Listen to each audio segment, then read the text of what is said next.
Well, good afternoon, ladies and gentlemen. Thank you to the organisers for giving me this opportunity to discuss with you how we transform the AMR data that we have into public health action.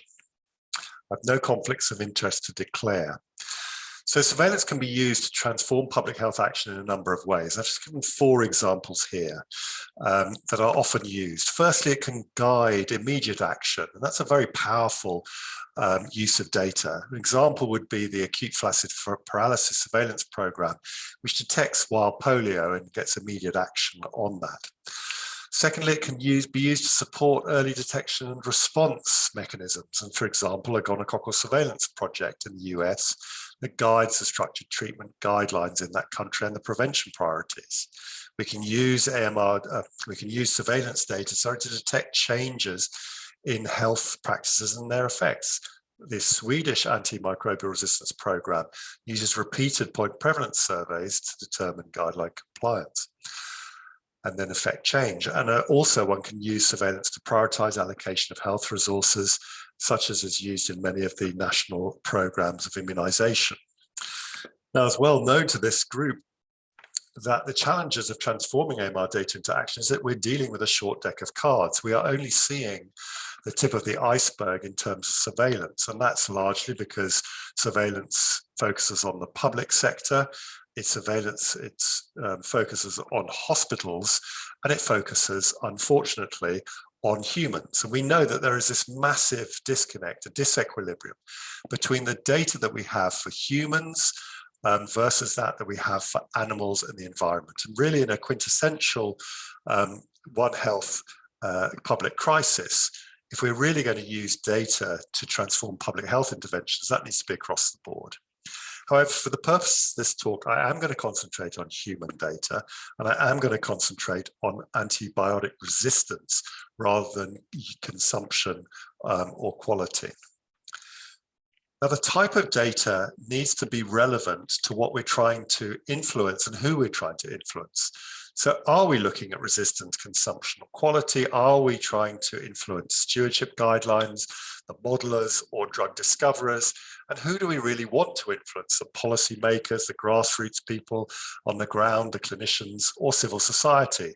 Different data needs to be used for different things, and that needs to be worked out if you're going to transform that data into public health action. Now, on a high level and an international level, there are examples in AMR of surveillance systems which are attempting to transform public health interventions. GLASS is an extremely successful surveillance system from WHO, where countries provide data, and we can now get an overview of different countries' ability, how they're doing in terms of providing particular bug-drug matches of critical bacteria and critical antibiotics. And as more and more countries come on board, the data becomes more powerful and more infections are reported and the bug-drug matches reported, and are really accruing a sizable AMR resistance profiles. However, the data that it's giving us and that it's providing us is probably not really impacting yet on public health intervention. We get these wonderful graphs which show us at sort of country levels where the resistance levels lie, in which bugs, and in which, whether it's bloodstream infections, urine, etc. So it's useful data, but is it really transforming into public health action? Well, it's good because it's standardized, it's high level, and there's an opportunity trend analysis, but it's highly biased data towards the public sector, towards the hospital level, not the community level, and it's really not granular enough to alter the empiric prescribing. Can it be used for advocacy and in international level interventions for public health? Possibly, but not quite yet. Now, many countries will have their own surveillance data. South Africa here, for example, is one. We can show heat maps of resistance in particular bacteria.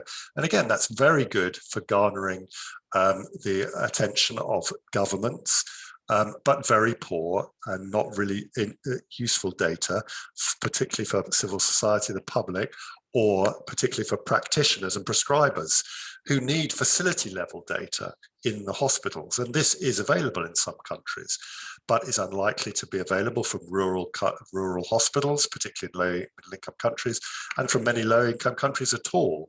But as a public health intervention, it can improve empiric antibiotic prescribing, and so is a good use of AMR data if you can get it. The other area that is missing and that can show us a little bit more of that iceberg is industry from data from industry, sorry. Now, Vivli have recently taken over from the Open Forum, Open Data Sharing Forum, and are trying to coalesce data from different drug companies from their surveillance programs of their own drug.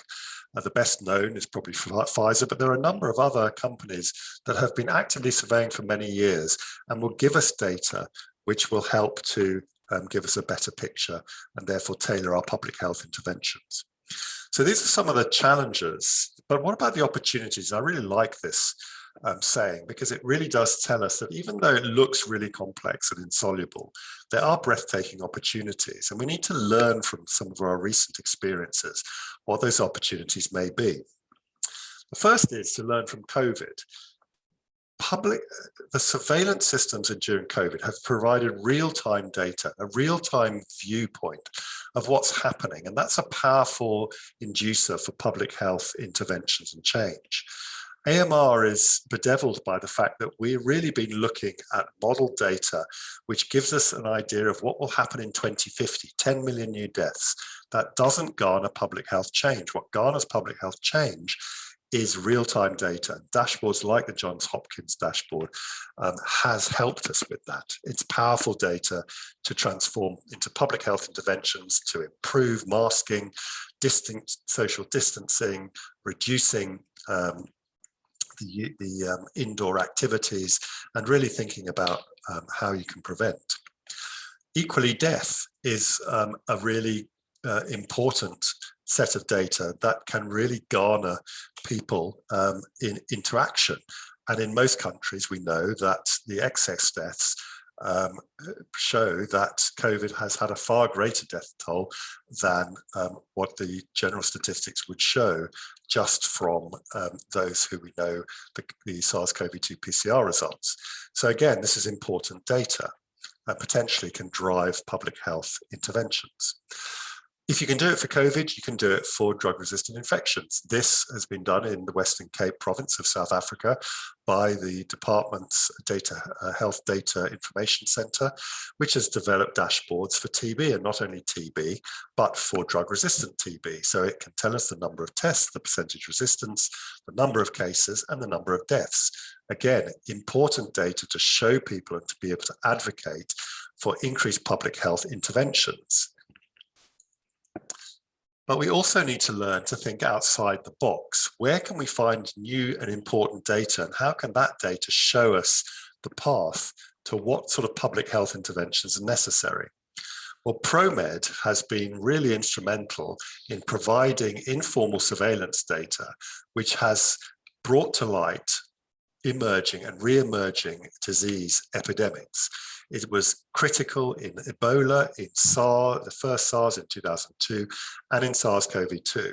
Well, now ProMed has started a stream for AMR, and it's accruing informal surveillance data and making it available to public health practitioners, prescribers, and government officials. And you can get this free at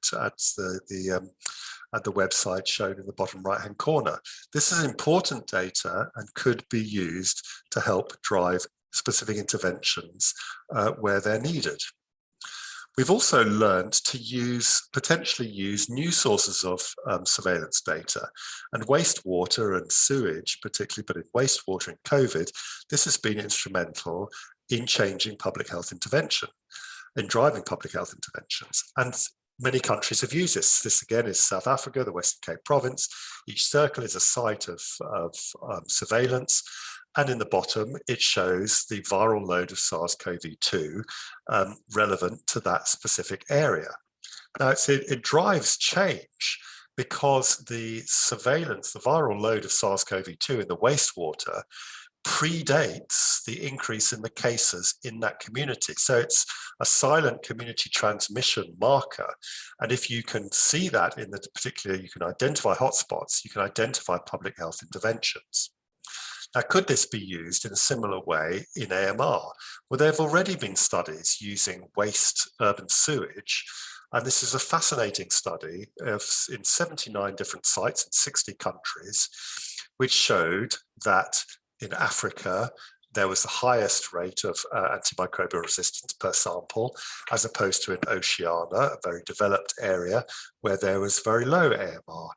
It showed that AMR clustered, particular AMR profiles and particular types of antibiotic resistance clustered depending on the countries, the regions. So Africa, Asia, and South America clustered together, and the main resistance profiles were to the sulfonamides, to trimethoprim, and to the phenols. Whereas for Europe, North America and Oceania, it was about macrolide resistance. So this already shows us differences and potentially ignites different public health interventions. Now, this study was also particularly interesting because it looked at what the potential drivers of AMR were in relation to the various factors.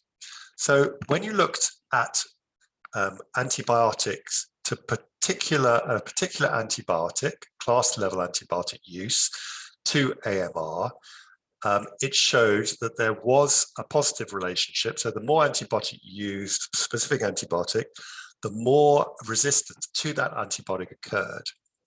But if you looked at a country level at antibiotic usage, it was not significant in its correlation with AMR. So that isn't the major driver. When you looked at the Human Development Index, which what is made up by the factors, the indicators that are shown in the right-hand part of the figure, you will see that the lower the Human Development Index, the greater the resistance. Now, the countries with the lowest Human Development Index are low middle income countries, the countries of the global south. And what are the indicators that drive resistance? It's investment in infection prevention mechanisms. So investment in water and sanitation, improving water sources in rural areas, and a variety of different indicators which indicate life expectancy and quality of life.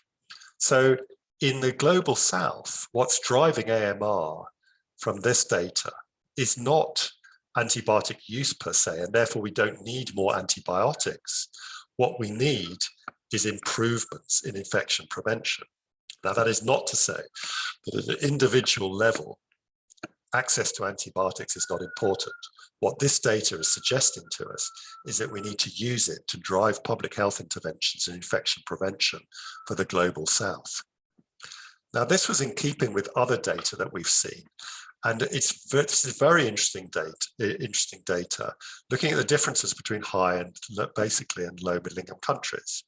Now, in high income countries on the left, the figure on the left from a study in 2005 by Herman Goossens and colleagues in Europe, if you looked at individual antibiotics such as penicillin, the use and penicillin non-susceptibility, for this in strep pneumonia, you saw a direct correlation. The more you use, the more resistance.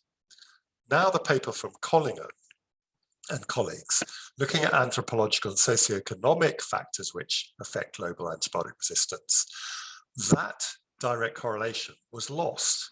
When you look at the global level, you do not see this. And this global level includes the countries of the global south. And when they looked at the indicators that really drove antibiotic resistance, it wasn't usage per se. It was actually infrastructure index gave you your biggest bang for your buck. So if you improve the infrastructure index, which includes such issues as adequate sanitation, again, improved access to improved water sources, and basic issues of infection prevention within a variety of different indicators, that's what reduced antimicrobial resistance level the greatest. So what is this telling us in the end? if you really want to follow the data to transform public health interventions, we need to understand that there is a separation between the countries of the global north and those of the global south. In the global north and industrialized countries that have clean water and sanitation on the whole, their focus is on antibiotic research and development. If you want bang for your buck in reducing antimicrobial resistance in low middle income countries, the data, certainly to me, are suggesting that you need to attend to infection prevention and improving infrastructure and the issues around the social determinants of disease. Now, I hope that this discussion has really shown us that there are a number of challenges with the data that we have. I think we've all known that. But what are the opportunities? What have we learned from COVID? And what can we take forward? What is the key message? The key message from this talk is that for the global south, we need a different intervention to mitigate antibiotic resistance, antimicrobial resistance, than unfortunately that is required in the global north. Thank you very much for listening.